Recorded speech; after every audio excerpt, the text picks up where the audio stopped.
Bueno, estamos en el rumbo de la tarde.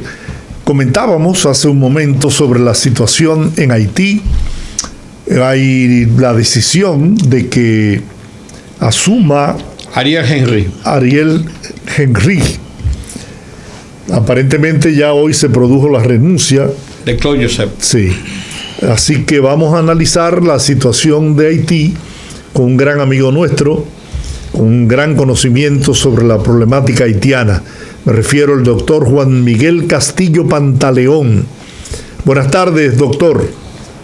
Muy buenas tardes, Rudy, Georgie, Juan, y bueno, y a la audiencia. Sobre todo a la audiencia. ¿Cómo está todo? Bueno, la situación en Haití ha tomado un nuevo giro. Aparentemente Naciones Unidas, OEA, Unión Europea, algunos embajadores. El gobierno de Estados Unidos. El gobierno de Estados Unidos, bueno, el embajador norteamericano en Haití, han influido para que el señor Ariel Henry asuma la conducción del país de manera provisional hasta convocar a elecciones. Elecciones que yo no sé cuándo serán. Estaba para el 26 de septiembre. Bueno, para septiembre 26. Es imposible. Pero eso es imposible. Entonces nos gustaría escuchar su análisis sobre esta nueva situación. Hay diputados de todos los partidos políticos que sugieren que el diálogo en busca de la solución al problema haitiano se celebre en la República Dominicana, con lo que yo tampoco estoy de acuerdo. Pero bueno, vamos a dejar que usted analice la situación. Sí, bueno, sabes que Haití es un problema permanente en desarrollo, porque no hay nada firme, ni en el terreno de lo jurídico, ni en la vocación a cumplir cualquier acuerdo de parte de los haitianos. Es gente también muy voluble, cambia de opinión rápido, y eso hace que en cierta forma la comunidad internacional también sea reticente a seguirse involucrando en la toma de decisiones y terminan pues apoyando vías que son ajenas a una idiosincrasia muy particular, la de los haitianos, ¿verdad? Como si las formas democráticas, como las entendemos, fueran entendibles y respetadas posteriormente por unos actores con ese nivel de volubilidad, es decir, y además con mutuas desconfianzas. Es decir, es muy difícil que la comunidad internacional proponiendo o imponiendo un proceso electoral sin condiciones logre un derrotero distinto a lo que ha pasado en los últimos 20 años. Es que la democracia no funciona en Haití.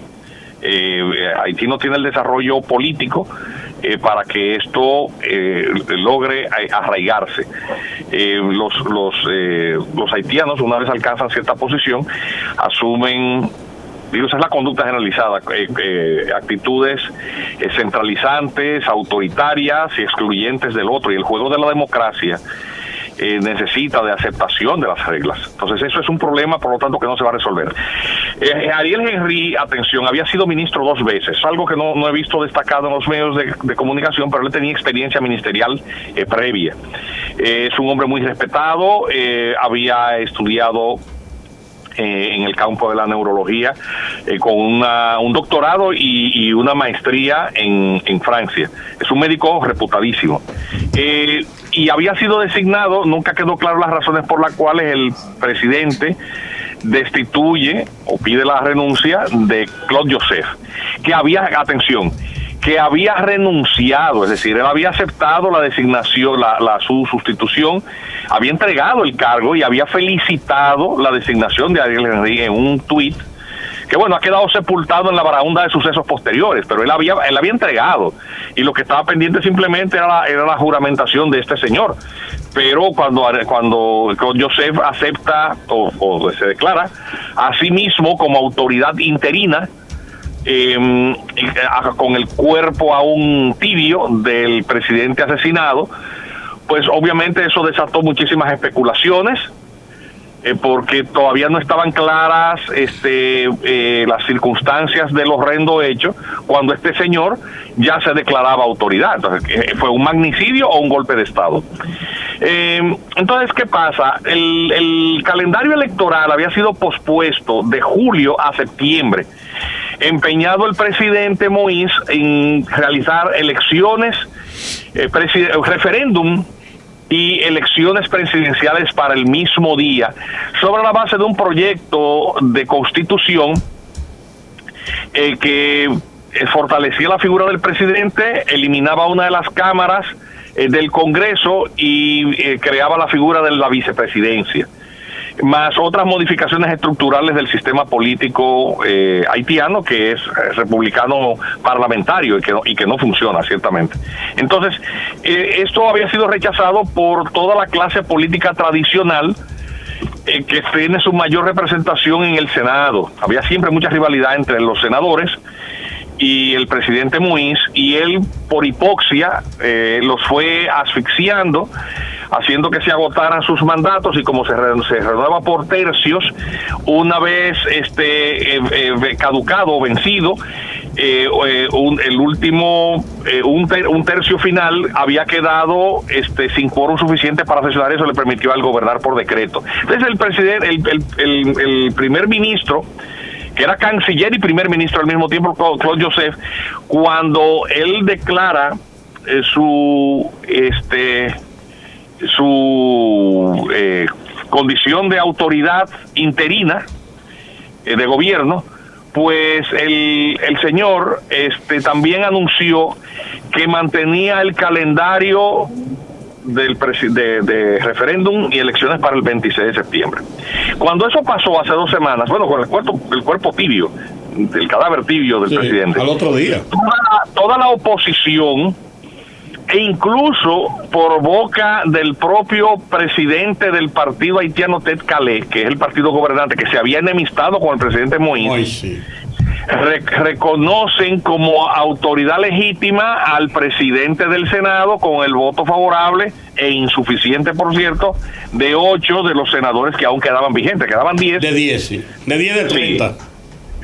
Sí, así es, pero lo que te quiero decir es que lo eligen como autoridad provisional, de acuerdo al canon constitucional, pero sin quórum suficiente. Si hay un problema de legitimidad. Entonces tenemos una situación también de que el Consejo del Poder Judicial, 3 meses antes, cuando venció el mandato del presidente Moïse el 7 de febrero, había elegido a uno de los miembros de la Corte de Casación, como presidente provisional, ante la ausencia de un Senado activo, con quórum suficiente para sesionar, que era el magistrado Joseph Messen Jean-Louis, a quien entonces inmediatamente el presidente Moïse había cesado por jubilación, sin tener facultad constitucional para eso, junto a 4 jueces más de la Corte de Casación, a uno de los cuales había incluso acusado de un intento de asesinato en una farsa, un sainete, que todos recordamos en febrero. Entonces, ¿qué plantea esto? Tenemos todas estas autoridades, entre comillas, sin legitimidad. Es decir, rápidamente en la comunidad internacional, por decir el Core Group, Estados Unidos, Canadá y los países que son los llamados amigos de Haití, reconocieron a un primer ministro que se declaró jefe de gobierno provisional, sin capacidad legal para ello, con una discutible legitimidad y salpicado por naturales sospechas. Pero, claro, la comunidad internacional quería un interlocutor a nombre de Haití, pero es un paso imprudente. Entonces, bueno, luego sale el reportaje de este medio colombiano, Caracol, en el que se da una versión de los hechos, confusa, pero en la que se señala de la fuente, de esta fuente de entero crédito, según este medio, que algunos de los participantes en la conjura colombianos que desertan a última hora, señala que en las reuniones entre los complotados estaba el primer ministro. Inmediatamente recula a Estados Unidos, primero el gobierno norteamericano, diciendo, bueno, que el reconocimiento que había hecho no los comprometía, que ellos no reconocían a nadie, y luego posteriormente este señor reconocen a Ariel Henry, pero al mismo tiempo llega la primera dama, y entonces este berenjenal se le agregan otros ingredientes, porque la versión de la gravedad de las heridas no se compadece con la impresión que da esta mujer que baja de sus propios pies. Hay que ver una persona a quien le han metido 3 tiros con armas de grueso calibre, según se decía, y que estuvo a punto de morir, desmontarse muy erguida, caminar derecho y con un vigor excepcional sacudir a este primer ministro interino. Todo eso lo vimos, ¿verdad? Pero déjeme agregarle algo ahí, doctor. En la fotografía que apareció en todos los medios, aparecía con el brazo izquierdo vendado. Invertida la foto. No, Jorge, no. Permíteme. Hay una inversión de la foto. Espejo. Sí. Es una inversión de la foto. Sí, porque se le ve el letrerito que tiene del cosa, está invertido la letra. Sí, pero el lenguaje corporal... Pero es buena la apreciación, ¿no? Es buena, sí. Sí, el lenguaje corporal de esta primera dama, viuda, de una mujer con mucho vigor, porque es que lo que uno ve, no se le ve la expresión del rostro en plenitud por la mascarilla. Claro. Pero se ve una persona que vigorosamente, con el brazo sano, al saludar a este señor, sobre quien se vierten muchas sospechas justificadas, pues alarle el brazo, estrecharle la mano, pero con un vigor tal que sacude el cuerpo de este funcionario, y luego ella se inclina, le susurra algo, lógicamente que la cámara no capta. Puede ser algo así como, yo sé lo que... Puede ser cualquier cosa, puede ser confío en ti, pero también puede ser, yo sé lo que tú hiciste, tú vas a ver a la salida. Puede ser cualquier... Nos vemos a la salida. Puede ser cualquier cosa. Pero lo cierto es que el lenguaje corporal del primer ministro sí hace un empeño en mostrar cercanía con ella, porque él constantemente coloca su mano izquierda sobre su hombro, sobre su espalda, y y obviamente colocaron los fotógrafos en un lugar en donde se pudiera dar una impresión de despejar cualquier reticencia, duda o desconfianza de la primera dama hacia él. Porque fíjate que hay todo un aparato propagandístico de Claude Joseph que dio muestra de su efectividad cuando llegó incluso desde la cuenta de la primera dama, atribuir unas declaraciones con una locutora que no era de la primera dama y que luego fue desmentido. Es decir, sí, había un esfuerzo en despejar esas sospechas. Entonces, cuando se acercan al vehículo en que la transportan del avión a donde iba a ser su destino, no sé si ven que él se acerca y es el escolta, evidentemente no haitiano, parece norteamericano, sí, por el color de la piel. Parece no son del FBI. Que lo aleja, se interpone entre la primera, porque él trata como de ingresar al vehículo, sí, y él se interpone y la otra persona que está a la izquierda de él le ala por el brazo. Es decir, eso hay que verlo para entender ciertas cosas, porque son los únicos datos que uno tiene, vamos a decir, comprobados. Porque lo cierto es que tampoco encaja la versión que ha circulado de las circunstancias del hecho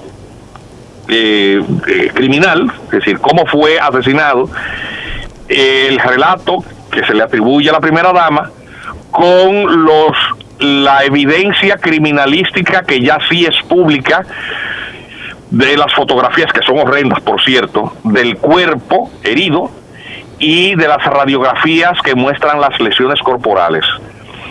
Obviamente opino del tema porque alguna vez en mi vida pues fui juez de instrucción, tuve que ver 1.000.000 de autopsias, fotografías de cadáver, y el juez de instrucción lo que hacía antes, que era un investigador, era tratar de crear una hipótesis comprobable o con indicios suficientes que apuntara en una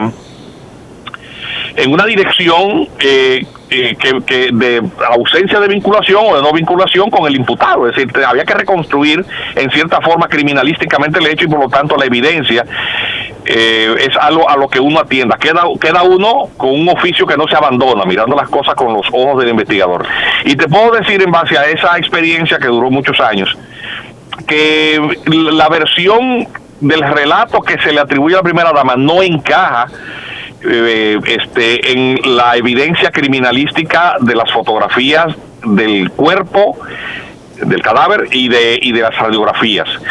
En tanto que un relato como el que ella indica, cuando tú lo contrastas con las lesiones, el hecho, las heridas, la disposición de las mismas, no fue un hecho súbito. Debió durar mucho, debió haber producido mucho dolor en la víctima, fracturas en las extremidades. Algunas de las heridas en los brazos evidentemente son defensivas, es decir, porque es una reacción del cuerpo. Cuando te van a disparar hacia la cara o hacia la cabeza, pues tiendes a subir los brazos, y hay una de las heridas al menos de uno de los disparos que es evidentemente una herida defensiva por la dirección que tiene la lesión cutánea que tiene, y además también el hundimiento en el ojo izquierdo, en el hueso frontal, porque es el hueso más duro del cráneo. El hueso frontal, la frente, es un hueso que en alguna de sus partes tiene 2-3 centímetros de hueso duro. El hueso de la frente es durísimo, y el hundimiento implica el golpe con un objeto contundente, que pudo haber sido una culata o un garrote, es decir, con un objeto contundente. Y que este tipo de situación de violencia se da cuando la víctima es golpeada con saña, es con mucha violencia. Pero en un magnicidio eso es inusual. En un magnicidio, en las condiciones de ser un presidente de la República, ese tipo de maltrato al cuerpo es inusual absolutamente. Y habida cuenta que algunas de las heridas, por ejemplo, las fracturas en los huesos de la pierna, tibia y peroné, pues no son propias de un atentado de ese tipo. Pudo haber sido o un disparo o como parte del maltrato para obligar a esta persona, para hacerle firmar algo. Es decir, esas hipótesis son probabilísticamente razonables. Es decir, hay probabilidad resultaría razonable, pero no encaja en el relato de la primera dama, porque ella no relata nada de eso. Sí. Es que no lo relata.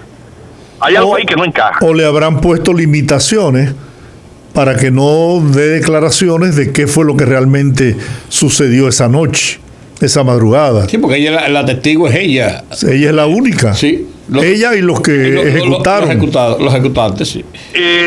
Sí, pero eso tampoco tiene lógica, porque a ver, si publicas la fotografía del cadáver, porque la has filtrado como investigador, y has filtrado las radiografías que muestran las lesiones en los huesos y el cuerpo, pues obviamente no vas a filtrar una versión de declaraciones de la testigo sobreviviente que no se compadezca con eso, con esa evidencia física. Claro. Una de las dos se cae, una de las dos versiones. Claro, a ver, lo que no está sujeto a interpretación es lo que dice la imagen. No, porque te pueden decir, un hundimiento del cráneo lo tienes, está bien, no está sujeto a interpretación. No, está bien, pues te podían decir que no, que son de otra persona, qué sé yo, hacerlo rápido, ¿tú me entiendes? Pero mire, doctor, y en todo, claro, a mí me llama la atención el hecho de que, bueno, Claudette Joseph aceptó renunciar, ¿no?, a la posición que ostentaba de manera ilegal. Tú portaavión o yo portaavión. Como primer ministro en ese momento, ¿no? Pero resulta que lo hace en conversación con el doctor Ariel Henry, que es quien va a asumir la dirección de Haití a partir de mañana. Que estaba reclamando la posición. Que estaba reclamando, había sido designado, no se había juramentado, no tuvo tiempo de conformar gobierno. Tiene el apoyo, como dije, de todos los organismos internacionales, Estados Unidos y bueno. Pero bien, Joseph va a seguir siendo canciller y va a continuar formando parte del gobierno que asumirá las responsabilidades en Haití a partir de mañana. Y yo me pregunto, bueno, pero si era señalado como sospechoso, ¿no?, en el asesinato del presidente Moïse, ¿cómo continúa? Le fue retirado el respaldo de la OEA, de la ONU, de la Unión Europea, de los Estados Unidos, de Canadá, pero ahora resulta que continúa como canciller y será parte del gobierno. Es que como te dije, Jorge, él tenía la doble condición estando el presidente Moïse aún vivo. Es decir, él era el canciller a quien nombró también claro. Con la función de primer ministro.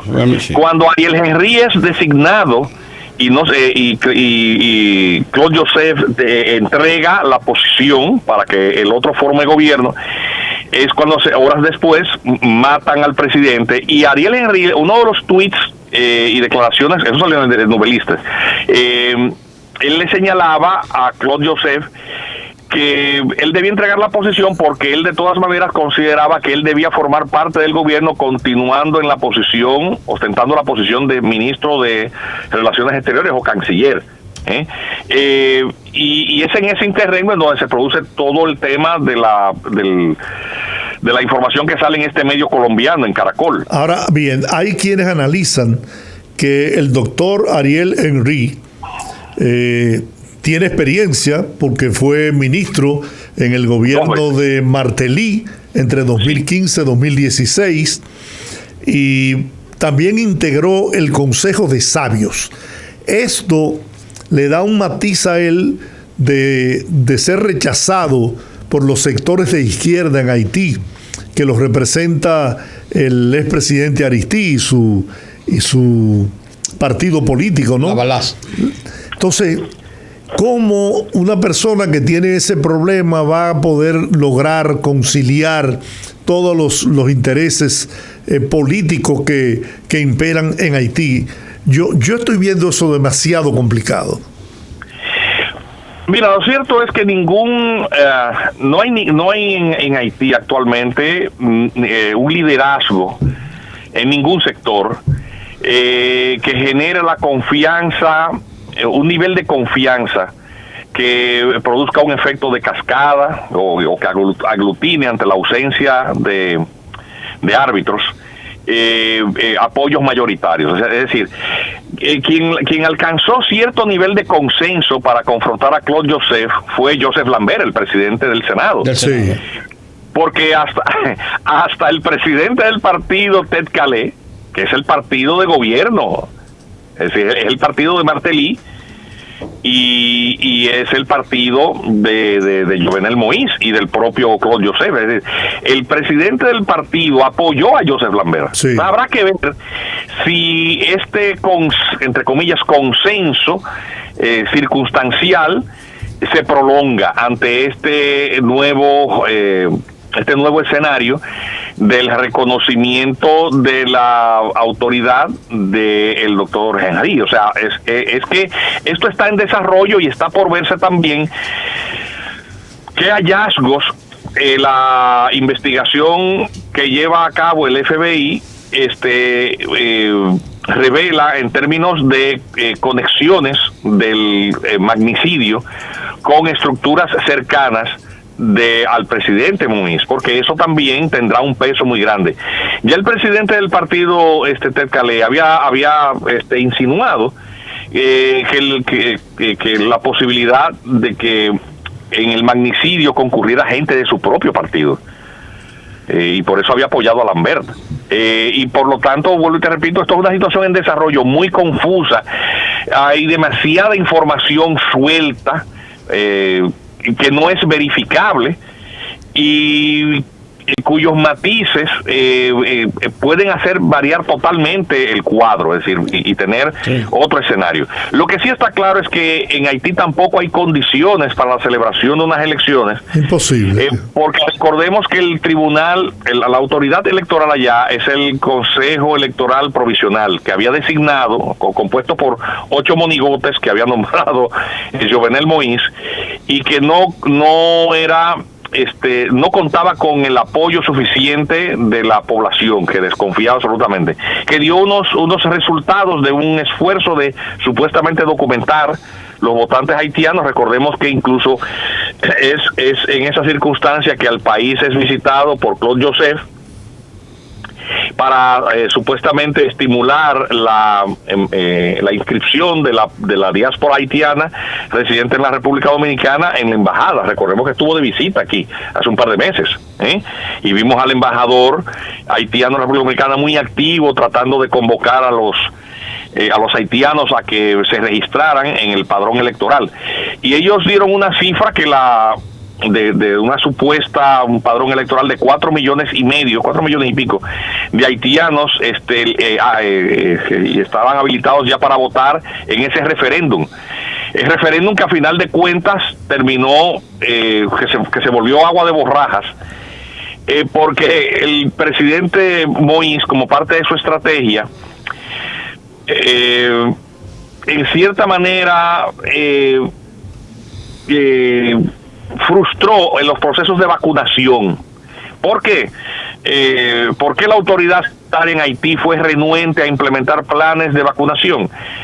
Porque teniendo la pandemia un impacto en la concurrencia a cualquier evento de público, por el temor que genera, pues obviamente habría que arrear menos gente para un referéndum que él estaba empeñado en imponer. O sea, mientras menos gente va a votar, claro, más fácil tú impones lo que tú quieres desde el poder. Claro. Era obvio que el interés era descuidarse con la pandemia para que eso contribuyese a una participación baja, pero fuere lo que fuere que arrojara por resultado, la comunidad internacional iba a terminar hastiada como está, diciendo que sí, que está bien, que siga con una constitución nueva, porque la constitución haitiana, todo el mundo sabe que es un escollo para que Haití se enrume por un derrotero de orden. Es decir, eso es una constitución que no se compadece con el bajo desarrollo político y social de esa nación. Doctor. Entonces, aunque todos lo saben, los actores que se benefician de esa distorsión, representados en los sectores más pudientes que controlan fundamentalmente el Senado, ellos no quieren modificación constitucional. Y eso era lo que llevaba a la confrontación con el presidente Moïse en esa parte. Además de la ruptura, la pretensión de él, de ruptura de ciertos monopolios que están en manos de sectores muy poderosos, el tema eléctrico y otros más. Entonces, y el tema comercial. Entonces, todo eso plantea la imposibilidad de ver la realización de un proceso electoral, porque ni la autoridad electoral funciona, ni está claro exactamente qué se va a hacer, ni hay y no hay quien lo pague. Es decir, el gobierno haitiano no tiene recursos ni para hacer referéndum ni para hacer elecciones tampoco. Bueno, doctor, muchas gracias por toda esta experiencia que le ha transmitido usted a nuestra audiencia. Como siempre, un gran abrazo y agradecidos de verdad por toda esta explicación. Bueno, espero que sirva de algo, por lo menos para entender ese tollo. Así es. Claro que sí, bueno, gracias. Feliz resto de la tarde. Bueno, vamos a la pausa. Al regreso, un libro y no de ropa, George. Orlando Gil, su comentario después de una semana de vacaciones por motivo de su cumpleaños. Semana aniversaria.